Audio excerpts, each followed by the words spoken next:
வேதனையான பொழுது ஆண்டவரை ஆராதிப்பது. ஆதியாகமம் 22ஆம் அதிகாரம் 1-2 வசனம். ஜெனிசிஸ் சாப்டர் 22 verse 1 and 2 எல்லாம் வாசிக்கலாம். இந்த காரியங்கள் நடந்த பின்பு தேவன் ஆபிரகாமை சோதித்தார். எப்படியெனில் அவர் அவனை நோக்கி, ஆபிரகாமே என்றார். அவன் இதோ அடியேன் என்றான். அப்பொழுது அவர், உன் புத்திரனும் உன் ஏகசுதனும் உன் நேசகுமாரனுமாக ஈசாக்கை நீ இப்பொழுது அழைத்து கொண்டு போய் மோரியா தேசத்துக்கு போய் அங்கே நான் உனக்கு குறிக்கும் மலைகள் ஒன்றின் மேல் அவனை தகன பலியாக பலியிடுவாயாக என்றார். அவனை பலியிடு. பைபிள் ஆரம்பிக்கிறது, கர்த்தர் ஆபிரகாமை சோதித்தார். சோதனை. சோதனை என்றால் ஒரு போராட்டம். இது நடக்காமல் போய்விடுமோ, இது கிடைக்காமல் போய்விடுமோ, இழந்து விடுவேனோ, நான் தனிமையாக விடுவேனோ என்று தவிக்கிற ஒரு நேரம், பெரிய நெருக்கத்தின் நேரம், அதுதான் சோதனை. தேவன் ஆபிரகாமை சந்தித்து அவனோடு பேசினார். உன் மகன் எனக்கு பலியாய் ஒப்புக்கொடு. ஒரு சோதனை. ஆண்டவர் நம்மை சந்திக்கும் நாள் அது ஒரு சோதனை நாள். தேவன் நம்மை சந்தித்து எங்களை பார்க்கிற நாள் அது சோதனை நாள். அந்த சோதனை தான் நம் வாழ்க்கையை அடுத்த நிலைக்கு உயர்த்தி செல்லும். இந்த காலை நேரத்தில் யாவது ஒரு நெருக்கத்தின் மத்தியிலே, மிகப்பெரிய போராட்டத்திலே, ஒரு சோதனையிலே வாழ்ந்து கொண்டிருக்கிறீர்களா? எப்படி வாழ்வேன் ஒரு கேள்விக்குறியோடு இருக்கிறீர்களா? நான் உங்களை பார்த்து சொல்கிறேன், கர்த்தர் உங்களை உயர்த்துகிற நேரம் வந்துவிட்டது. ஆண்டவர் ஆபிரகாமை பார்த்து ஆதியாகமம் 12ஆம் அதிகாரத்திலே வாக்கு பண்ணினார். உன் மனைவியின் மூலம் ஒரு குழந்தையை நான் தந்து அந்த குழந்தை மூலம் நான் உன்னை பெருக பண்ணுவேன். ஒரு பெருக்கம். ஏதோ ஒன்றை கர்த்தர் கொடுக்கிறார், அதை வைத்து ஒரு பெருக்கம். இந்த சர்ச்சை கொடுத்து இந்த சர்ச் மூலம் உன்னை நான் பெருக பண்ணுவேன். ஒரு வியாபாரத்தை கொடுத்து இந்த வியாபாரத்தின் மூலம் உன்னை பெருக பண்ணுவேன். உனக்கு ஒரு நல்ல வாழ்க்கையை கொடுக்கிறார். ஒரு வாழ்க்கை துணையை கொடுத்து உன்னை பெருக பண்ண, உனக்கு நல்ல பிள்ளைகளை கொடுத்து உன்னை பெருக பண்ணுவேன் என்று சொல்லார். ஆனால் தேவன் எதை வச்சு எங்களை பெருக செய்ய நினைக்கிறாரோ அந்த தேவன் தான் பண்ணிய பொருத்தனையை கொண்டு போடும்படி சொல்றார். எது வெற்றியாக போதோ அதை சாகடி. உன் புத்திரனும் உன் ஏகசுதனும் உன் நேசகுமாரனாகிய ஈசாக்கை தகன பலியை ஒப்புக்கொடு. வேதனை. என் மகன் பலியிடணும். தகன பலி என்றால் கல்லுகளை அடுக்கி மரக்கட்டைகளை வைத்து அதிலே மகனை கட்டி சந்து சந்தாய் வெட்டி ஒரு பறவையை ஒரு மிருகத்தை வெட்டுவது போல் வெட்டி தீ கொளுத்தி விடுவது. அது ஒரு ஆராதனை. தேவனுக்கு ஒரு ஆராதனை. பலி என்பது ஒரு வேதனை. மற்ற பலிகள் வேதனை அல்ல, சந்தோஷம். ஒரு ஆட்டை கொடுக்கும் பொழுது ஒரு சந்தோஷம். ஆண்டவருக்கு இதை கொடுக்கிறனே, அதை வெட்டி அது ரத்தம் ஓடும் பொழுது ஒரு மகிழ்ச்சி, என் பாவம் மன்னிக்கப்படுதே. ஆனா இந்த பலி சொந்த மகனை கொடுக்கிற பலி, ஒரு மகன வேதனையின் பலி. மகன வேதனை. வாழ்வா சாவா, எப்படி வாழ முடியும் என்ற உணர்வு பூர்வமான ஒரு வேதனையை கொடுக்குது. அந்த வேதனை. ஆனால் அந்த வேதனையில் ஆண்டவர் சொல்வாரு, நீ பலியிடு. பலி என்றால் ஆராதனை. ஆண்டவர் சொல்லாரு, வேதனையில நீ என்னை ஆராதி. உனக்கு ஒரு பெரிய ஒரு போராட்டம். அந்த போராட்டத்தின் பொழுதும் அந்த ஆராதனை நீ செய். உன் மகனை பலி கொடுத்து என்னை ஆராதி. தேவன் உன்னை சந்திக்கும் நாள் அது சோதனை நாள். ஒரு போராட்டம். எல்லாம் இழந்து விடுறது போல, என்ன நடக்கும் ஏது செய்வது என்று தெரியாத ஒரு சூழ்நிலை நமக்கு வரும். எங்களை சுத்தி போட்ட மாதிரி இருக்கும். நான் எத்தனையோ சோதனைகளை சந்தித்தேன். கடந்த 5 மாதத்துக்கு முன்பு யாழ்ப்பாணத்திலிருந்து வாகனத்தில் வரும் பொழுது ஒரு நல்ல மனிதனை சந்தித்தேன். அந்த மனிதனோடு பேசினார். ஆனால் உண்மையிலே நல்லவர் தான். திடீரென்று ஒரு பெரிய அக்ரிமெண்ட், 2 கோடி பெறுமதியான ஒரு அக்ரிமெண்ட். அது கூட. ஆனால் 2 கோடி பணத்தை நான் கையில் கொடுத்தேன். ஒரு காரியத்தை முடிக்க வேண்டும். பார்த்தால் அந்த மனிதன் கீழே விழுந்த மனிதன். உயர்ந்த இடத்தில் இருந்தவன் கீழே விழுந்தவன். என் பணத்தை எடுத்து ஏதோ செய்து விட்டான். என் வேலை நடக்காமல் போய்விட்டது. மனம் உடைந்து போனேன். தேசத்தை விட்டு மால்டீவ்ஸுக்கு போயிட்டா. 3 மாதங்கள் ஒரு கால் இல்லை, அவரை சந்திக்கவில்லை. நான் எப்படி பொருத்தனை பண்ணியதை செய்வேன் என்ற ஒரு கேள்வி. பணம் அல்ல பிரச்சனை, நான் வாக்கு பண்ணியதை எப்படி முடிப்பேன், ஒருவருக்கு வாக்கு பண்ணியதை எப்படி முடிப்பேன். என் மனம் கலங்கி போனது, உடைந்து போனது. ஆனால் என் வாழ்க்கையில் இப்படிப்பட்ட சோதனைகளை பலதை நான் சந்தித்தபடியால் அதை எப்படி ஹேண்டில் பண்ண வேண்டும் என்று வேதம் நமக்கு சொல்லிக் கொண்டிருக்கிறது. உங்கள் வாழ்க்கையில் எதிர்பாராத காரியங்கள் நடக்கும் பொழுது அதை எப்படி ஹேண்டில் பண்ணுவது என்று தெரியாமல் தப்பான விதத்தில் ஹேண்டில் பண்ணினால் நீங்களும் அந்த நெலும் டவருக்கு தான் போகணும்.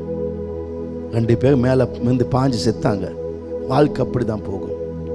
வாழ்க்கையில் பிரச்சனைகள் வரும் பொழுது சமாளிக்க தெரிய வேண்டும். நம்ம நினைத்தபடி எதுவும் நடக்காது, நினைக்காத காரியங்கள் நடக்கும். அந்த நேரத்தை நாம் தெரிந்து கொள்ள வேண்டும், எப்படி வாழ்வது.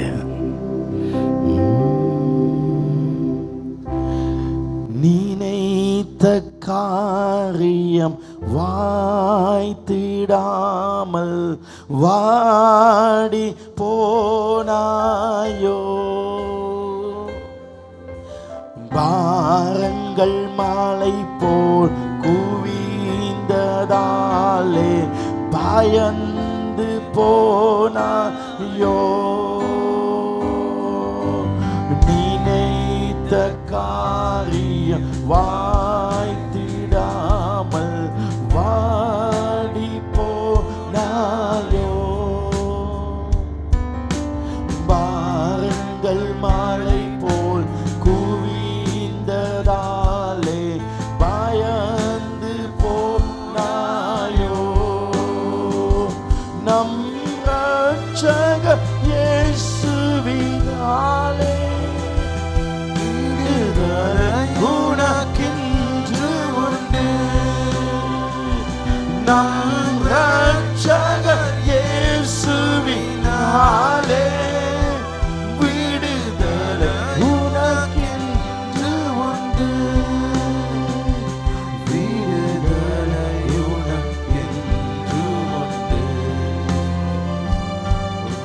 சோதனை மேலே சோதனை வந்து சோர்ந்து போனாயோ, விடுதலை பெறவே வழி தெரியாமல் துவண்டு போனாயோ, சோதனை மேலே சோதனை வந்து சோர்ந்து போனாயோ,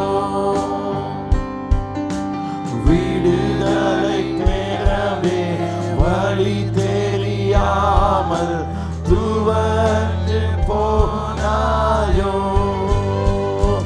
நம் இரட்சகர் இயேசுவினாலே விடுதலை உனக்கென்று உண்டு. நம் இரட்சகர் இயேசுவினாலே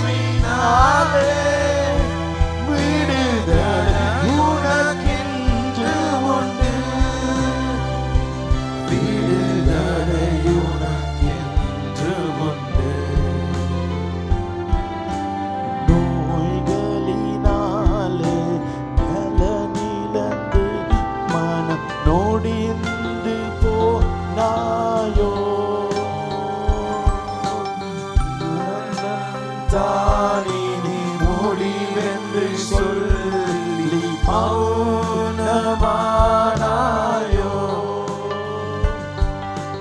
நோய்களினாலே பலனிழந்து மனம் நொடிந்து போனாயோ, மரணம்தான் இனி முடிவென்று சொல்லி மௌனமானாயோ, நம் இயேசுவின் தழும்புகளாலே சுகமடையா நோய்களில்லை. நம் இயேசுவின் தழும்புகள்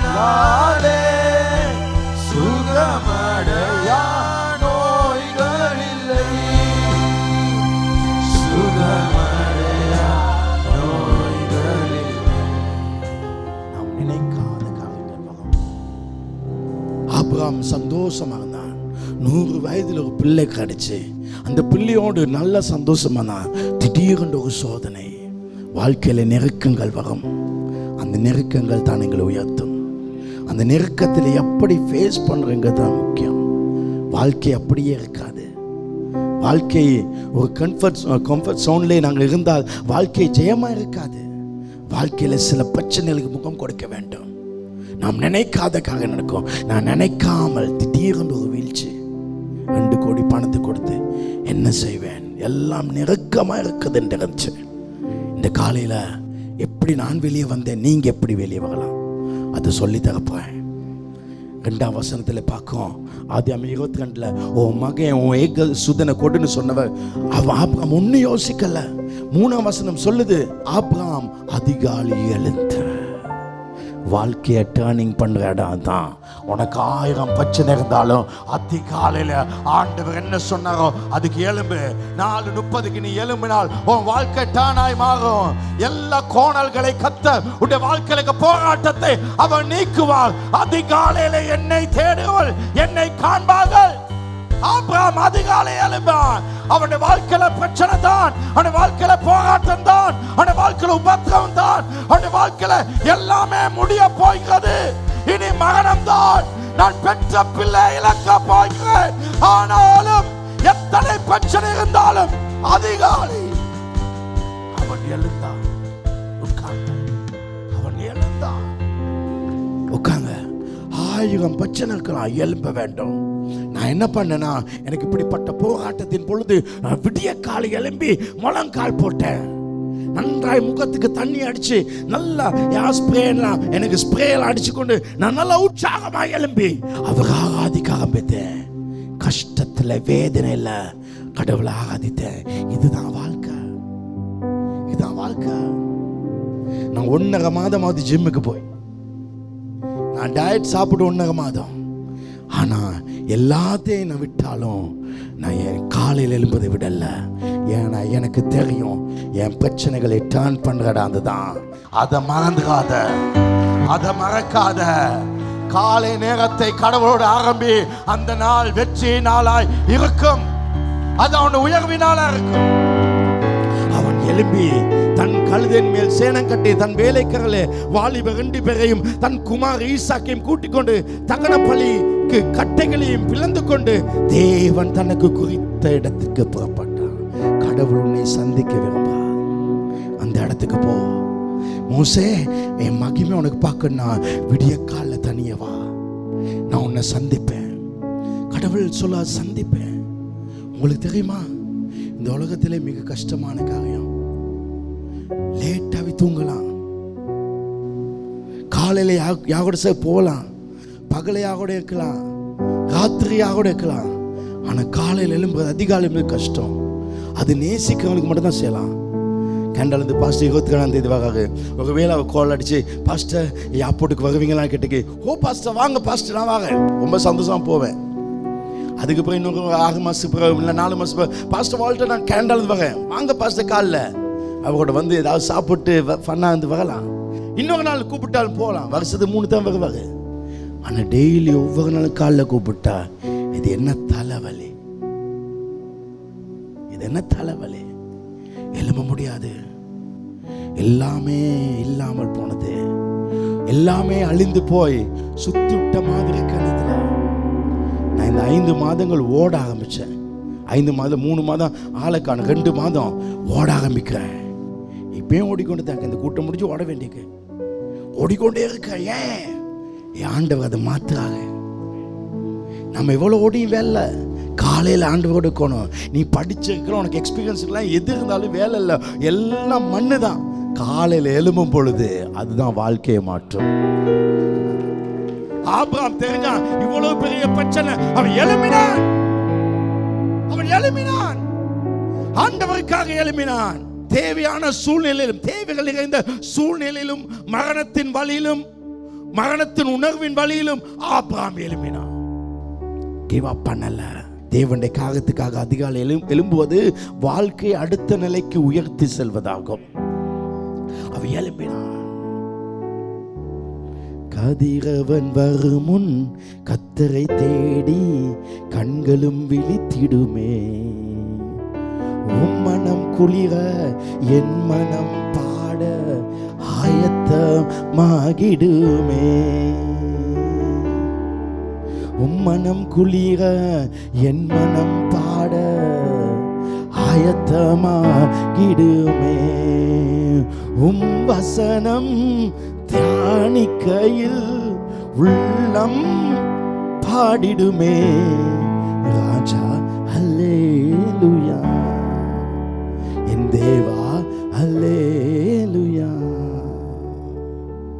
அதிகாலை எழும்பி கதிரவன் வரும், சூரியன் உதிக்கும் போது என் கண்ணை திறந்து காக்கம் காக்கான்னு கத்து முதல்ல நான் கத்துற பார்த்து நல்ல ரெடியாவே, ஆமென், நல்ல ரெடியாவே அவரை பாடி அவருடைய வசனத்தை தியானிப்பது எனக்கு பெரிய மகிழ்ச்சி.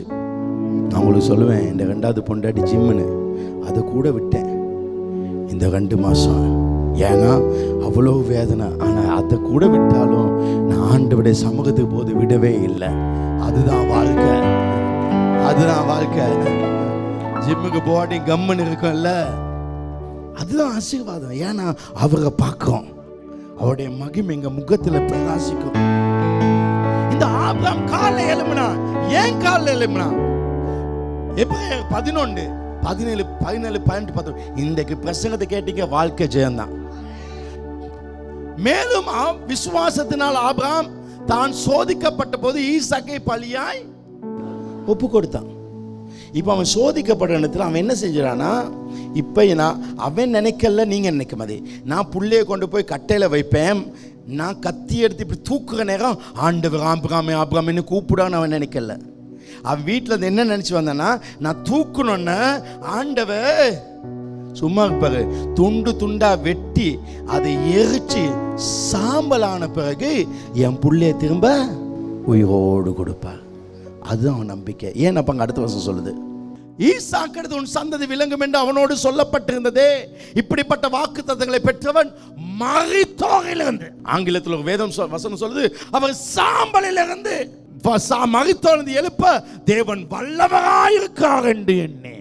அவன் நம்பிக்கை, என்ன பிரச்சனை வந்தாலும் எழுப்புவாங்க, அவர் எழுப்புவாங்க. ஹல்லேலூயா. அவர் எண்ணி தனக்கு ஒரே பேரானவனை பலியாக ஒப்பு கொடுத்தான், மரித்தொழுது அவனை பாவனையாய் திரும்ப பெற்றான். அவன் நம்பிக்கை, என் பிள்ளையை கொடுத்தா நான் திரும்ப எடுப்பேன். அவன் ஏன் காலையில் எழும்புனாக்கே, அவனுக்கு தெரியும், நான் காலையில் அதிகாலை எழும்புனா என் வாழ்க்கையில் செத்து போனவைகளை நான் திரும்ப பெற முடியும், நான் திரும்ப பெற முடியும். இந்த காலையில் உங்களுக்கு ஒரு தீர்க்கதரிசனம் சொல்லுறேன். உங்க வாழ்க்கையில நீங்க என்னென்ன இழந்தீங்க, எதை எதை நீங்க வீணாக்குனீங்க, எதை மிஸ் ஆவிச்சு, யார் நீங்க நேசிக்கிறவங்க, அன்பு காட்டுறவங்க உங்களை விட்டு போயிட்டாங்களா, நீங்க இழந்த காரியங்கள் என்ன, அதுக்காக கவலைப்பட வேண்டாம். நீங்க தேவனோடு இருங்க, உங்க மனசை தைரியப்படுத்துங்க, விசுவாசிங்க, அதிகாலை எழும்புங்க. நீங்க போகும் பொழுது இழந்தவைகள் அத்தனையும் அழகாக திரும்ப முன்னால உங்களுக்கு கிடைக்கும். நான் சொல்லுறேன், நீங்க இழந்த எல்லாம் திரும்ப முன்னால மிக அழகாக கர்த்தர் உங்களுக்கு தருவார். இந்த வார்த்தை ரொம்ப அழகானது. நம்ம எண்ணத்தை இழந்தோமோ அவையெல்லாம் திரும்ப போகணும். ஐயோ அங்கத்தான விட்டேன்னு நினைப்போம், இங்க இருக்கேன்னு கர்த்தர் அதை தருவாரு, ஆண்டவர் தருவாரு. அவனுக்கு தெரியும், அதிகாலை எழும்புறவங்களுக்கு இழந்ததெல்லாம் திரும்ப கிடைக்கணும். மனசை தைரியம் வச்சுக்கொள்ளணும். ஆண்டவருக்காக சோர்ந்து போக கூடாது, பலனா இருக்க வேணும். உங்களை யாரு தள்ளுனா, யார் அவமதிச்சாங்க, யார் உங்களை மிதிச்சாங்களோ, நான் சொல்றேன், நீங்க அவங்க எல்லாரையும் மிதிச்சு கொண்டு நீங்க மேல வெளியே வருவீங்க. நீங்க அழிந்து போக மாட்டீங்க, நீங்க மூழ்கி போக மாட்டீங்க. கீழே விழுகணத்துல சுத்தி பார்க்க ஒத்துணைங்களை பார்க்கல, நல்ல வேலை பார்க்கலன்னு யாருக்கும் தெரியாம எழும்ப கூடாது. அவங்க கண்ணுக்கு பார்க்கத்தக்கதாக எழும்ப வேணும், அவங்க பார்க்கத்தக்கதாக எழும்ப வேணும். உன் வாழ்க்கை மேல வர வேண்டும். நம்மெல்லாம் பெரிய இடத்துல இருக்கோம், வாழ்க்கையில் அப்படி இருக்கு. வாழ்க்கையில வீழ்ச்சிகள் வரும், வாழ்க்கை அப்படித்தான், குடும்பம் அப்படித்தான், வாழ்க்கை அப்படித்தான். சில நேரம் குனிய வேணும், குனியாம பாய்கனுக்கும் குனிஞ்சு பாய்கனுக்கும் வித்தியாசம். நீ குனிஞ்சு பாய்ஞ்சாதான் நீ அதிகமாய் பாய்வாய். உன் வாழ்க்கை இன்னைக்கு குனிஞ்சு கொண்டிருக்கியா? உன் பிசினஸ் குனிதா, உன் வாழ்க்கை குனிதா, அப்படின்னா நீ கர்த்தர் உன்னை அடுத்த நிலைமைக்கு நம்மெல்லாம் மேல இருந்து கொஞ்சம் சறுக்குனாலே போதும், பாஸ்டர் வோல்ட்ட விழுந்துட்டான்னு பேசுவாங்க. சும்மா இப்படித்தான் வாவிச்சு விழுந்துட்டான்னு பேசுவாங்க. எங்களுக்கு அப்படித்தான். நம்ம சின்ன பிரச்சனை வந்தால் அது பெருசா அது இன்டர்நேஷனல் லெவலில் பரவும். என் பேர் இப்போ கொடி கட்டி பார்க்குது, நல்லது, கர்த்தருக்கு ஸ்தோத்திரம். நம்ம மேலே வரும் சில பிரச்சனைகள் வருவது நல்லது. நான் உபத்திரப்பட்டது எனக்கு நல்லது. சில பிரச்சனை எதுவுமே நடக்காத மாதிரி இருக்கும், ஆனால் அது நல்லது. சில காரியங்களில் சோதனை வரும். தினகரன் சொல்வா, சோதனை வரும் காலம் நலம் என்று என்ன, அது எல்லாம் ஆசீர்வாதமயமாகும். எல்லாம் ஆகும், எல்லாம் ஆகும். உங்களுக்கு மிகப்பெரிய நான் சொல்ல ஆபாம் காலை எலும்ப காரணம் வாக்கு பண்ணியவர் மரித்தோர்லேருந்து திரும்ப உயிரோடு எழுப்புவாங்க ஒரு மனதேகம். இந்த காலை நல்ல செய்தி சொல்ல, உங்க எல்லாருக்கும் ஒரு மிகப்பெரிய ஒரு தேவன் உண்டு. உங்க தேவன் ரொம்ப பெரியவர். இந்த உலகத்துல எந்த மதத்தில் இல்லாத ஒரு தேவன். அதாவது கிறிஸ்தவத்துல மட்டும்தான் செத்தவைகளை உயிரோடு எழுப்புற தேவன், மரித்து போனவை எழுப்புற தேவன், மரித்து உயிரோடு எழுப்புற தேவன். மரித்து போய் நாகுமே நாற்று அடிக்குமே எல்லாமே முடிந்தது என்று சொன்ன பொழுது கர்த்தர் அதை திரும்ப எழுப்பி தருவார். உட்கார்ந்து அப்படிப்பட்ட கடவுளை கும்பிடுவோம்.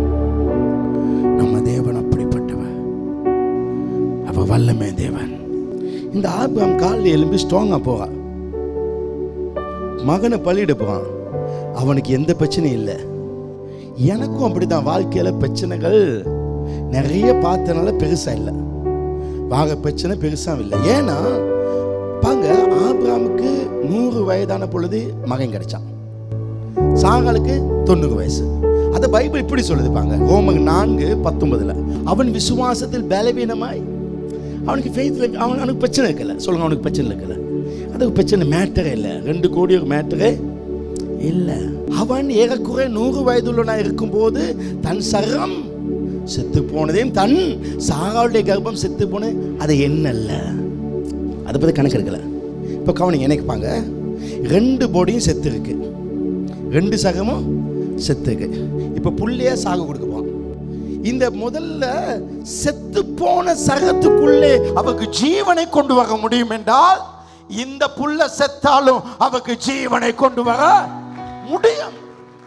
வாழ்க்கையில் இன்றைக்கு என்ன பிரச்சனையில் இருக்கியோ அந்த பிரச்சனையை பார்க்காத, ஏற்கனவே நடந்த சம்பவத்தை பாரு. அன்றைக்கு உன்னை உயர்த்தியவர், அன்றைக்கு உன்னை குனிது தூக்கியவர், இனி வர பிரச்சனையிலும் அவர் தூக்க வல்லவராக. ஒருவேளை என்ன மாதிரி பழைய பிரச்சனை அந்த எக்ஸ்பீரியன்ஸ் இல்லாதவங்களுக்கு நான் சொல்றேன், ஆண்டவர் புதிய ஏற்பாடுல ஆபிரகாம் எழுதி வச்சிருக்காங்க. ஏன்னா படி, நான் செத்தவர்கள் உயிரடைய செய்கிற தேவன். ஹல்லேலூயா. கடந்த காலத்தில் வந்த புயலை பாங்க, கடந்த காலத்தில் வந்த காற்றை பாங்க. அவர் எவ்வளவு செய்தார், அவர் எவ்வளவு செஞ்சார். ஒண்ணுமே இல்லாத பொழுது எவ்வளோ தான் காப்பாற்றினார். அவரை பார்த்து சொல்லுமா, தேவன் அருளிய சொல்ல முடியாது.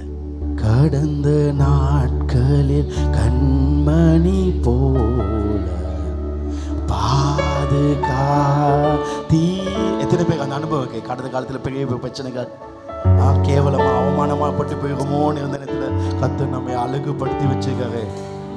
உங்களுக்கு தெரியுமா, உங்களை ரசிக்க தெரிந்தவர் அவர் மட்டும்தான். உங்களை ஃபுல்லாக பார்த்து வச்சுக்கவர் அவர் மட்டும்தான். உங்கள் ஒய்ஃபை விட, உங்கள் ஹஸ்பண்ட் விட, உங்கள் பிள்ளையை விட, உங்கள் அம்மா அப்பா விட உங்களை நல்லா உங்கள் மெப்பை தெரிஞ்சு வச்சுக்க அவங்க மட்டும்தான். நீ குழஞ்சி அசிங்கமா மூளையில இருந்தா கூட இது என் மகன்னு சொல்லக்கூடியவர், இது என் மக சொல்லக்கூடிய அவ மட்டும்தான். அப்படிப்பட்ட கடவுள். கடந்த நாட்களில் கண்மணி போல பாதுகாத்தீரே, சோதனையில் என்னை தேற்றிய இந்த நாட்கள்ல கடந்த நாட்கள் கண்மணி போல பாதுகாத்தீரே, சோதனையில் என்னை தேற்றியே தைரியப்படுத்தினீரே. தீராத சுகமாக நோய்களெல்லாம் சுகப்படுத்தினாங்க.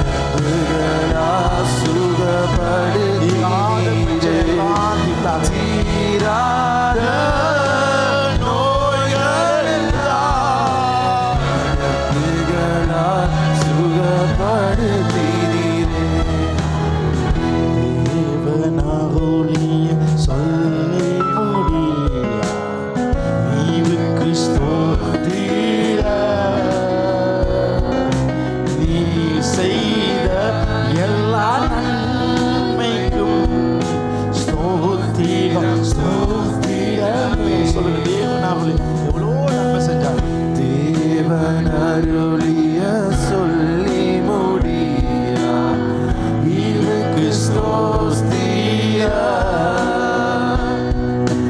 நீ செய்த எல்லா நன்மைக்கும் ஸ்தோத்திரம் ஸ்தோத்திரம். நன்மை செஞ்சாங்க. எண்ணி முடியா அதிசயங்கள் செய்பவரே ஸ்தோத்திரமே. எண்ணி முடியா அவமானப்பட்டு போயிருந்தேன். ரெண்டு கைகளுக்கு பிதாவே பிதாவே நன்றி சொல்கிறோம், இயேசுவே நன்றி சொல்கிறோம், பிதாவே நன்றி சொல்கிறோம், இயேசுவே நன்றி சொல்கிறோம். தூய ஆவியே எங்கள் தெய்வமே நன்றி சொல்கிறோம்.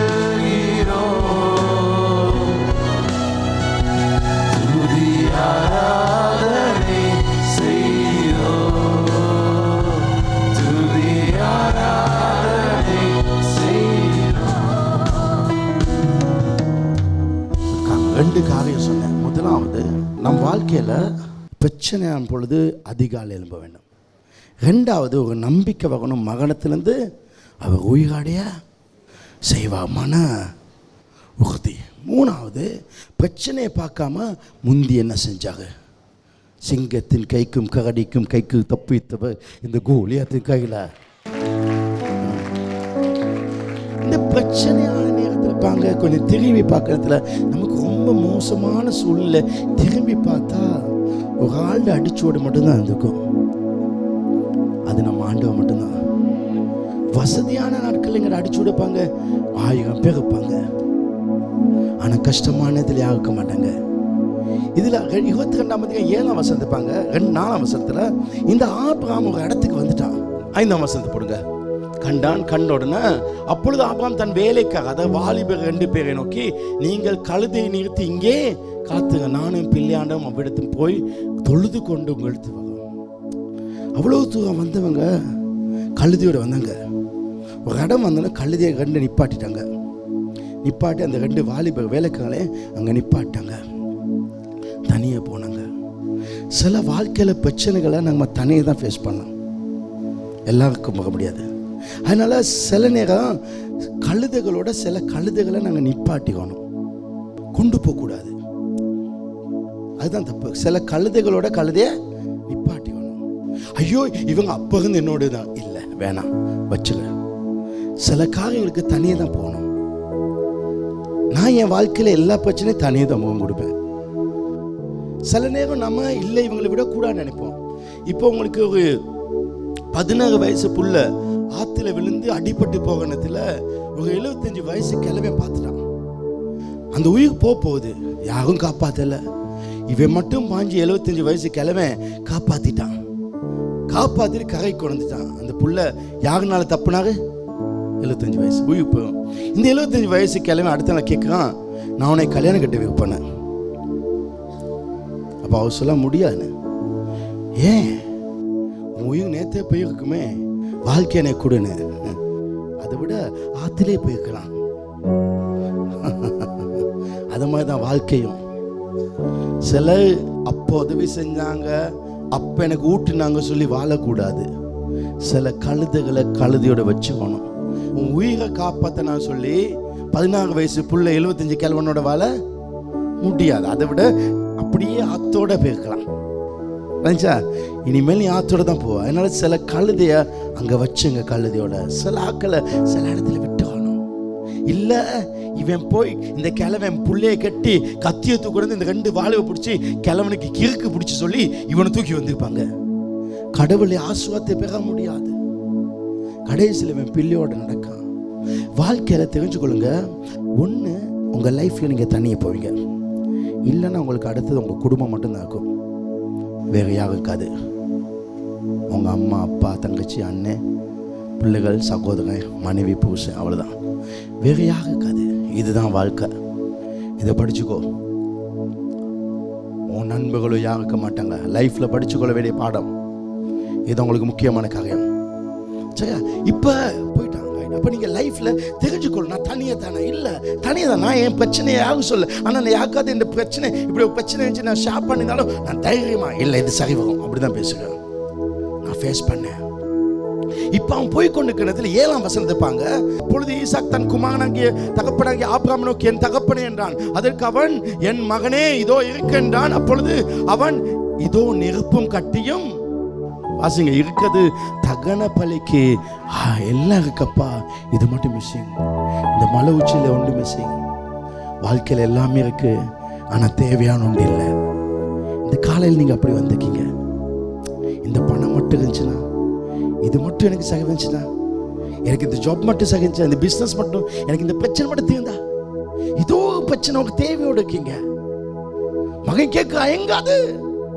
ஏன்னா நாங்க இப்பெல்லாம் பள்ளியிட போறோமோ அப்பெல்லாம் ஆட்டோ கொண்டு போனோம், அப்பெல்லாம் இருந்துச்சு. இப்ப இல்ல, தேவையான நேரம் இல்ல, சும்மா நேரம் இருந்துச்சு, இப்ப இல்லையே. உனக்கு தேவையான நேரம் உன்னை இழந்து நீ வந்திருக்கலாம். ஆனா அப்பா சொல்லுவாங்க 8ஆம் வசனத்துல 22, அதற்கு ஆபிரகாம், என் மகனே தேவன் தமக்கு தகன பலிக்கான ஆட்டுக்குட்டியை பார்த்துக் கொள்வார், என் ஆண்டவர் அதை பார்த்துக் கொள்வார். இந்த காலையில சொல்றேன், எது இல்லைன்னு வந்திருக்கியோ, எது உனக்கு தேவையோ அதை ஆண்டவர் பார்த்துக் கொள்வார், அதை ஆண்டவர் பார்த்துக் கொள்வார். ஓ, ஆண்டவர் பார்த்துக் கொள்வார். அது கிடைக்காத இடம்தான், ஆனால் அவன் கிடைக்க செய்கிற தேவன். அது நடக்காத இடம்தான், நடக்க செய்கிற தேவன். அது முடியாத இடம்தான், அது முடிய செய்கிற தேவன். என் தேவன் இல்லாததை உருவாக்குற தேவன். அதிகாலை சரினா அது பார்த்துக் கொள்ளப்படும். நீ அதிகாலை எழும்பினா அன்றைக்குரிய தேவையை என் தேவன் பார்த்துக் கொள்வார். அதிகாலை எழும்போது அது நேசத்தின் உச்சம்.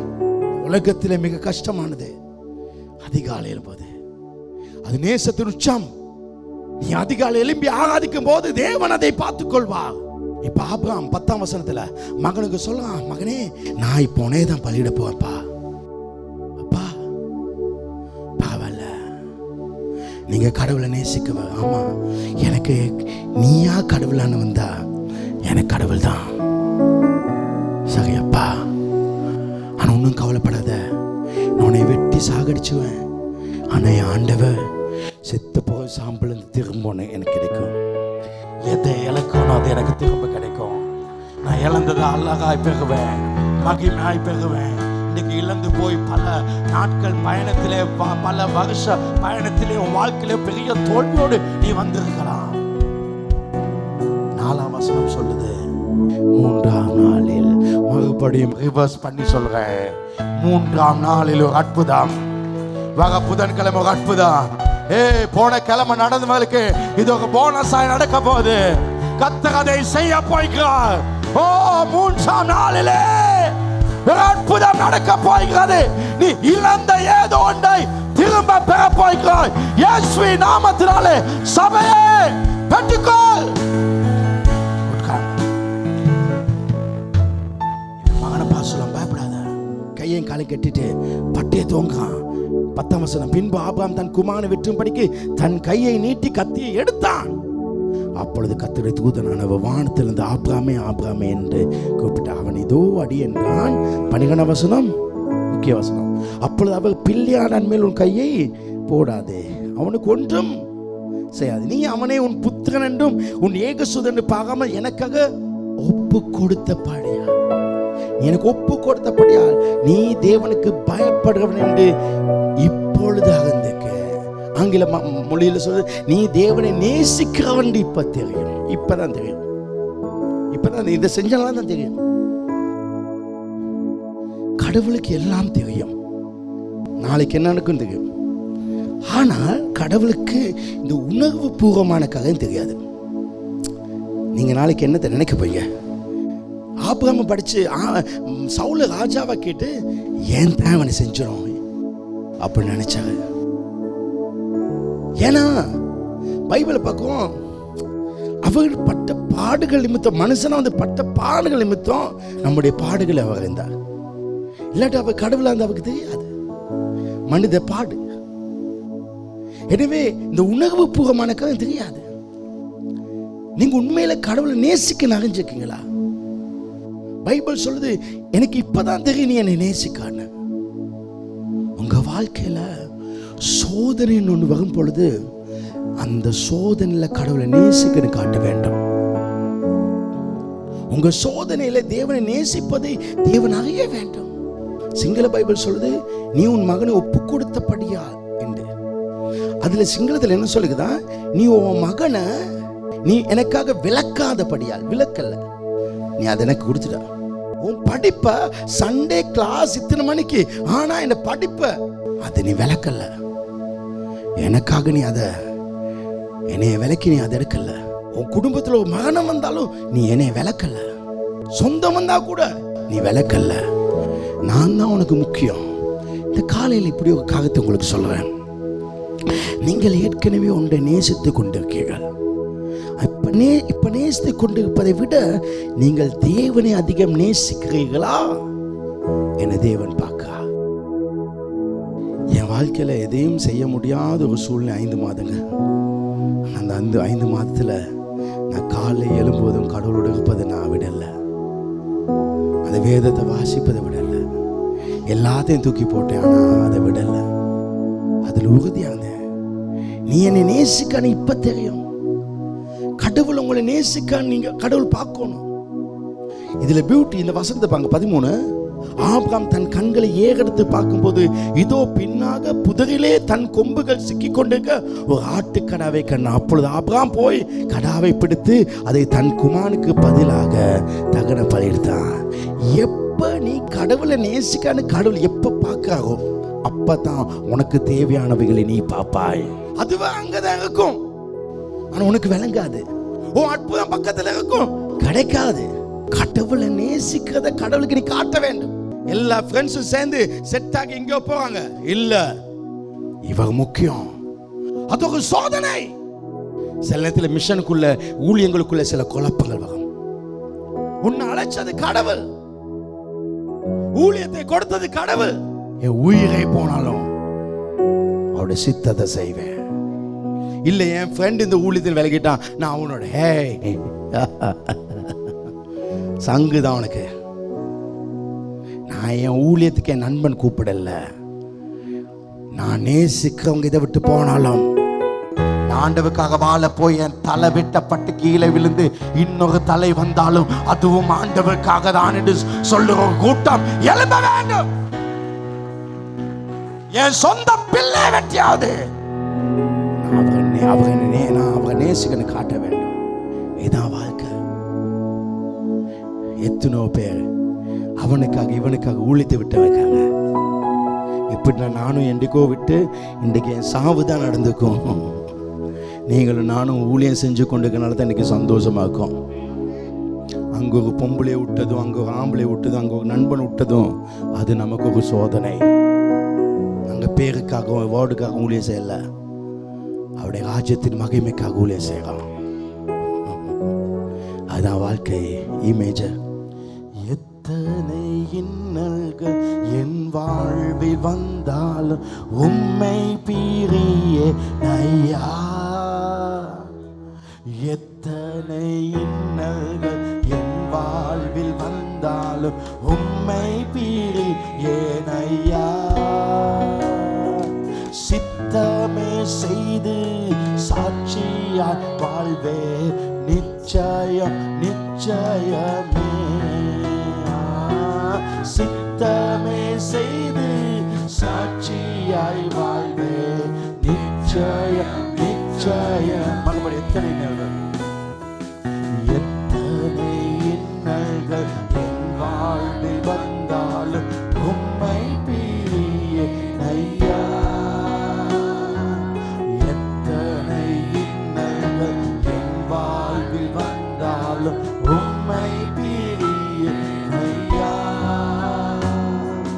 சித்தமே செய்து சாட்சியாய் வாழ்வே நிச்சயம் நிச்சயமே.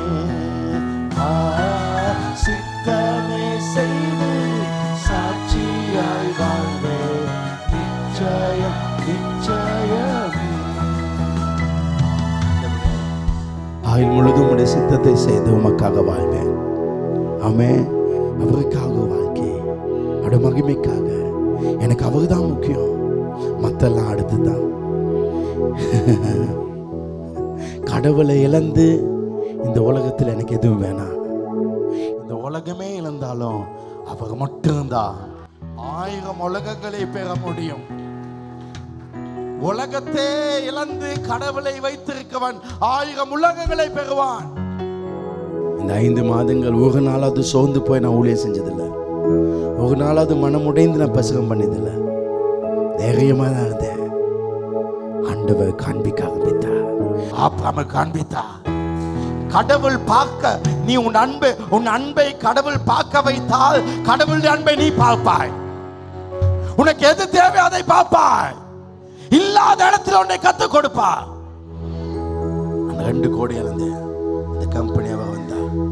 உன்ன மாதிரி ஒரு மனிதனை பார்க்கலன்னு சொல்லி இழந்ததை திரும்ப கொடுத்து 15 கோடி பெருமதியான சொத்தை, மெஷின், ஃபேக்டரி எல்லாத்தையும் என் பேரில் எழுதி கொடுத்து சொன்னார்.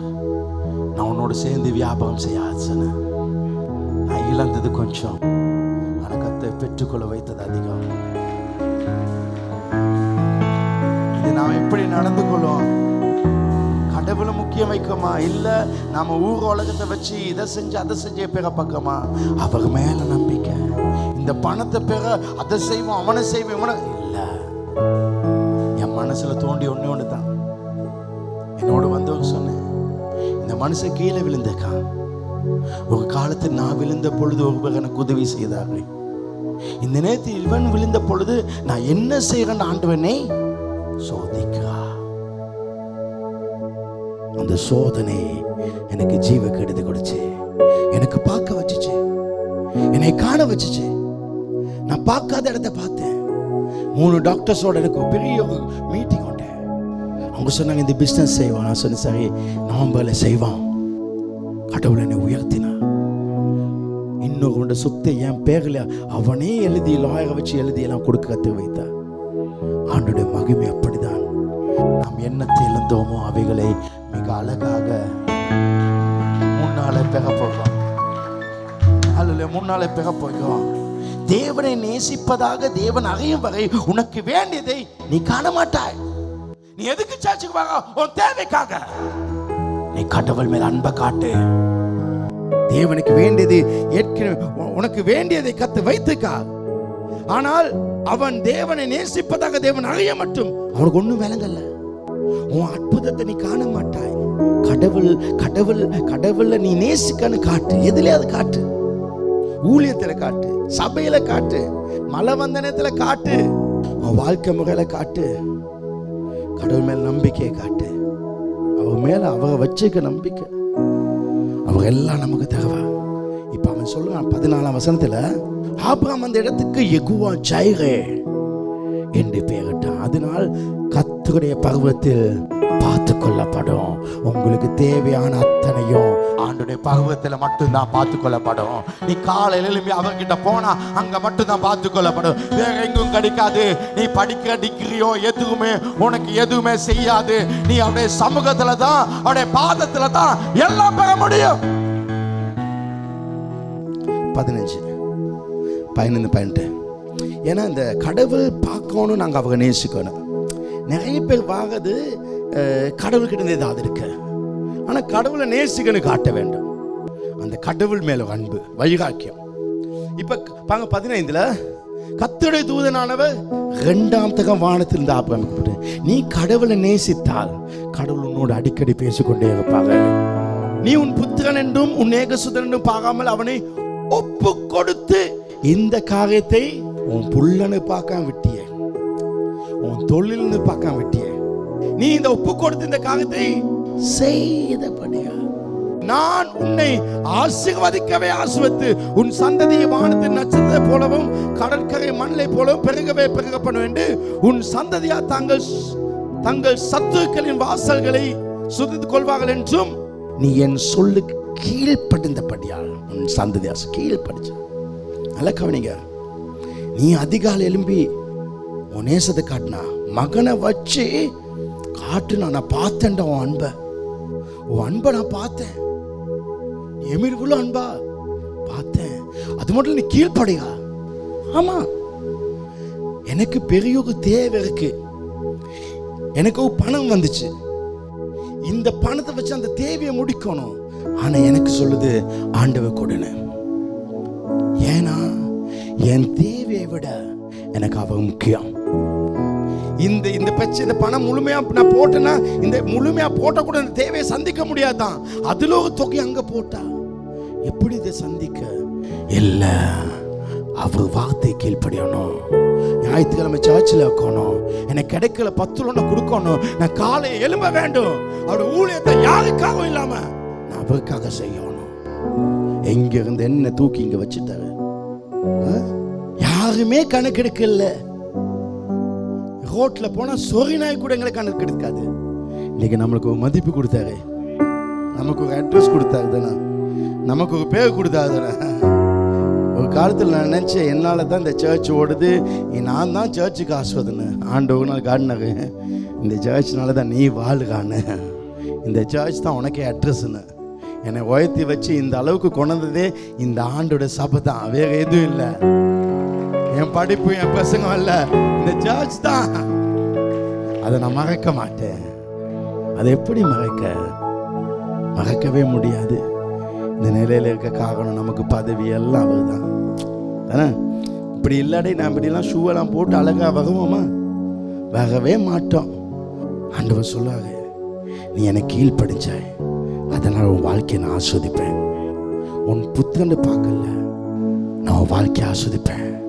நீ எனக்கு இதை செஞ்சபடியா நான் உன்னை உயர்த்தி வைப்பேன். நான் முடிவாக சொல்கிறேன், என் வாழ்க்கை சகத்தச்சு, வாழ்க்கை குழம்பி போயிருக்கலாம், அது ஒரு சோதனை. அந்த சோதனை வெளியே வர முதலாவது டர்னிங் பாயிண்ட் அதிகாலை எழும்பி அவருடைய சமூகத்துக்கு போகுது. எப்படி சமூகத்துக்கு போகுது? நம்பிக்கையில செத்தது தகவாக. எப்படி தகவாக? எது செத்துச்சோ அதை ஆண்டவர் இழந்ததை மிக அழகுபடுத்தி முன்னால வைப்பாங்க. ஆமே, அந்த வாழ்க்கைக்கு போகும் பொழுது சில தனிமை வரும். கடவுளை நான் நேசிக்கிறேன் என்பதை கடவுள் பார்க்க வேண்டும். யாருக்காகவும், ஊருக்காகவும், உலகத்துக்காகவும் நான் இந்த ஊழியத்தை விட மாட்டேன். ஏன்னா அவர் முக்கியம். நீ யாருக்காக வாழாது, அவருக்காக வாழ. உன் வாழ்க்கையில என்றைக்கு கடவுள் நீ கடவுளை நேசிக்கான்னு காட்டுறியோ, அன்றைக்கு உனக்கு தேவையானதை நீ பார்ப்பாய். உன்னை ஆசீர்வதிக்கவே ஆசீர்வதித்து கர்த்தர் உங்களை பெருகவே பெருக பண்ணுவாங்க. எல்லாரும் எழுந்திருக்கலாம். உங்கள் வாழ்க்கையில சரிப்படுத்த வேண்டிய பகுதிகளை சரிப்படுத்தி சீராக்க வேண்டிய நீங்கள் சீர் பண்ணுங்க, ஃபேஸ் பண்ணுங்க. 1000 பேர் மிதிச்சிருக்கலாம், எல்லாம் முடிஞ்சு போனாலும் ஆண்டவர் தருவார். 2 கைகளை ஏற்றி உங்கள் வாழ்க்கையாக படிங்க. ஆண்டவர் பார்க்கத்தக்கதாக நான் வாழுவேன். அந்த ஒரு தீர்மானத்தை எடுங்க. அது உங்க வாழ்க்கையை ஜெயிக்க வைக்கும், அது வெற்றியாக்கும். நல்ல பிதாவே, இவருடைய சோதனைகளுக்காக ஜெபிக்கிறேன்.